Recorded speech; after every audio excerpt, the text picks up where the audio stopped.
This video is created in association with Nexon.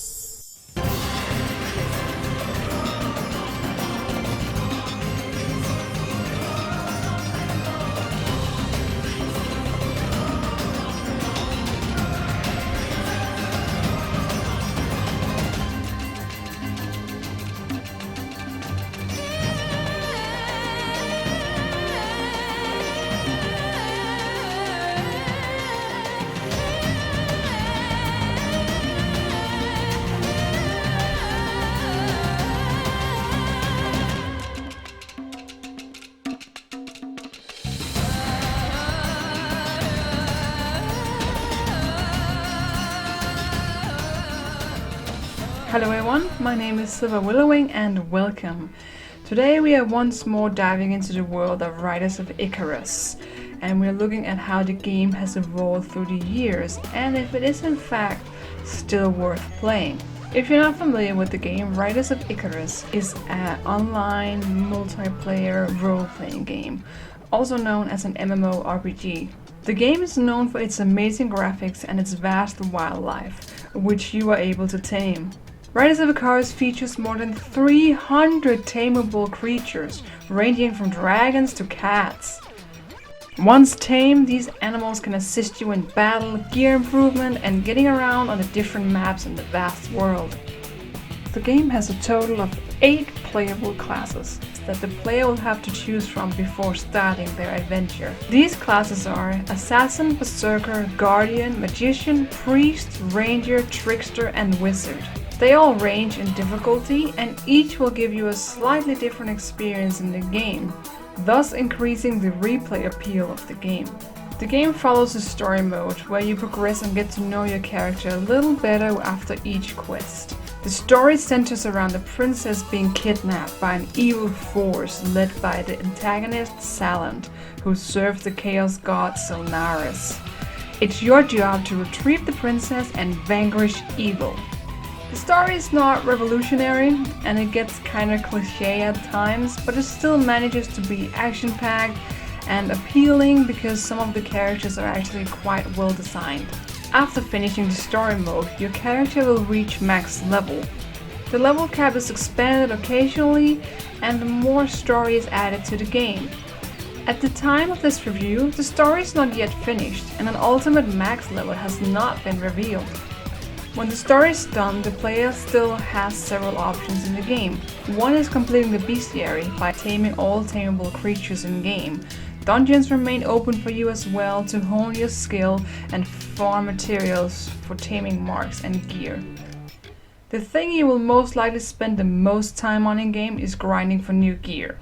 The game has a quite high chance of failed crafting when you reach the best gear in game. You would often be faced with times where you spend days, if not weeks, farming for a specific gear piece, then only to watch it fail as you attempt crafting, destroying the crafting materials in the process. The same thing goes for the taming system, since it is based on chance. You need to craft a mark for the familiar you wish to tame. Luckily, the mark crafting is fail-safe, but you're still not guaranteed to have a successful tame on the beast. You'll have to go out and find the beast, then throw yourself at it and hit the right keys displayed on the screen. Even if you hit everything perfectly, you will still have a high chance of failing, especially with the legendary mounts, which are currently the highest ranking mounts.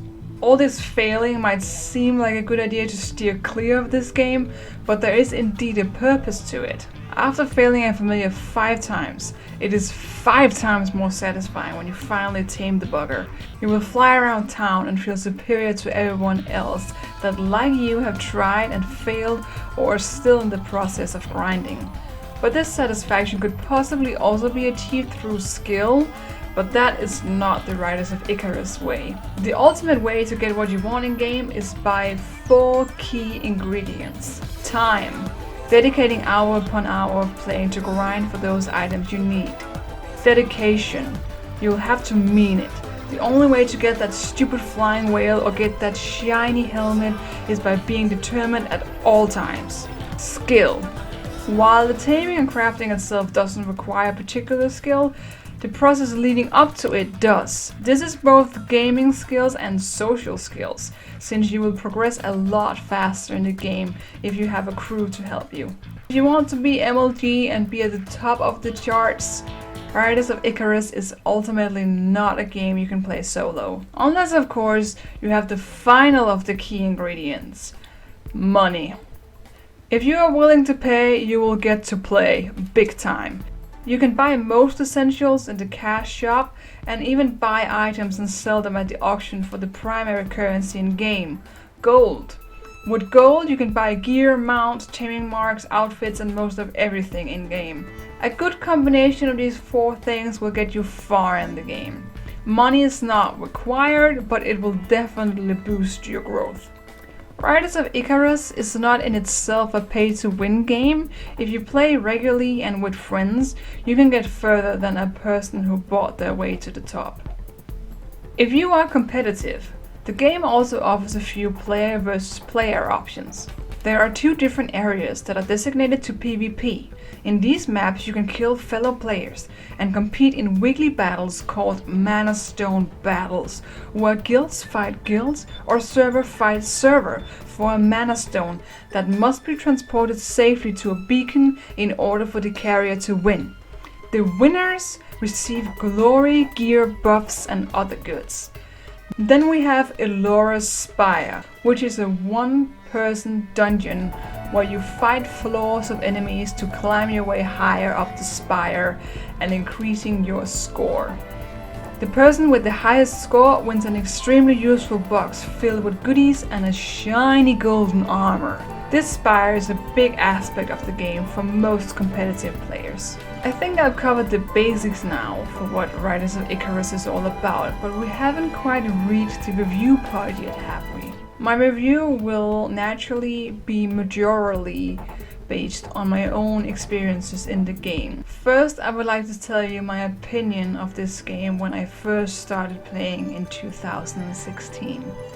When I started playing Riders of Icarus, it was an adventure. I felt like it was one of the greatest games I had ever played.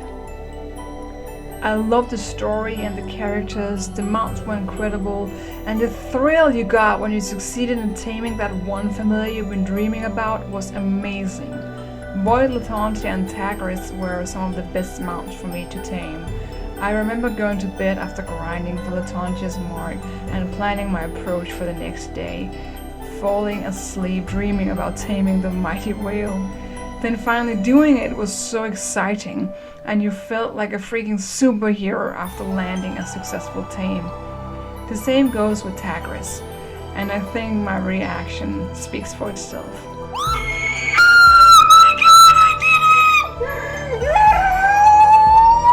I had always played with Fiery Luna, also known as Fire Viora on YouTube, and together we discovered a new aspect of the game, which was guilds.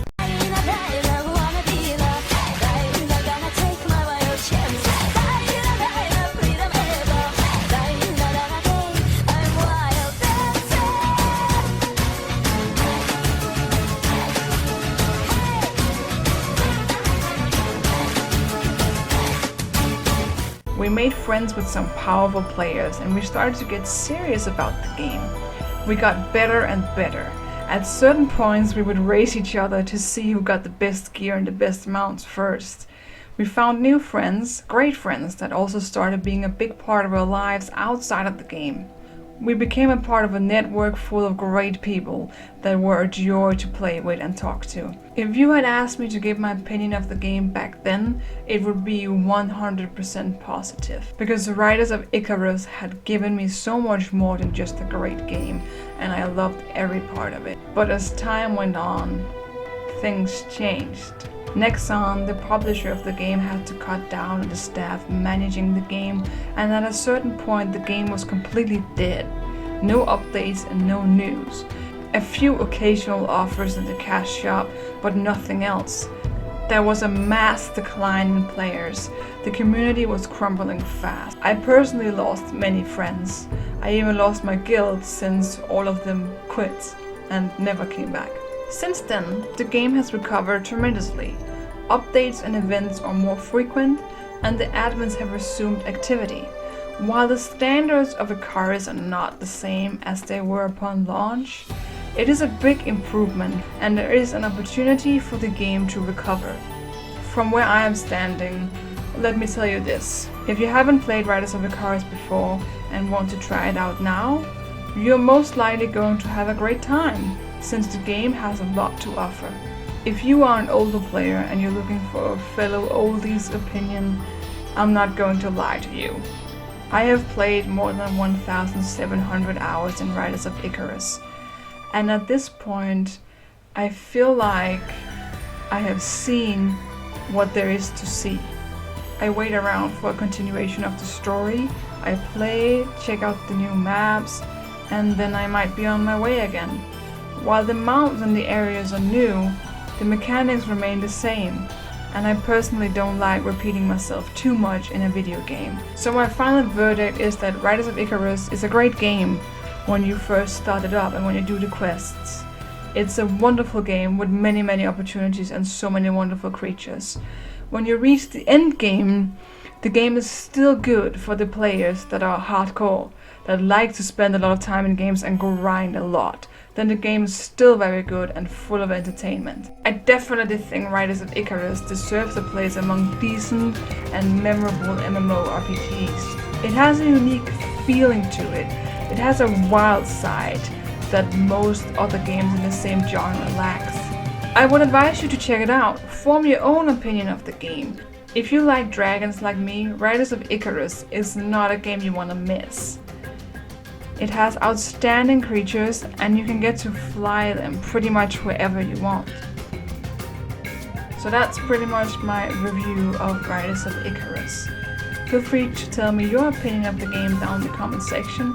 If you haven't tried it out yet, let me know if you're going to. You can try it for free, completely free. Just go ahead and download it and you're ready to go. And I think it's definitely worth trying out if you haven't yet. It does require a decent computer, so that's something to keep in mind. You can lower the graphics a lot, so you should be able to play even if you have a slower computer. And it has a lot of opportunities. It has a lot of downsides, but also a lot of ups.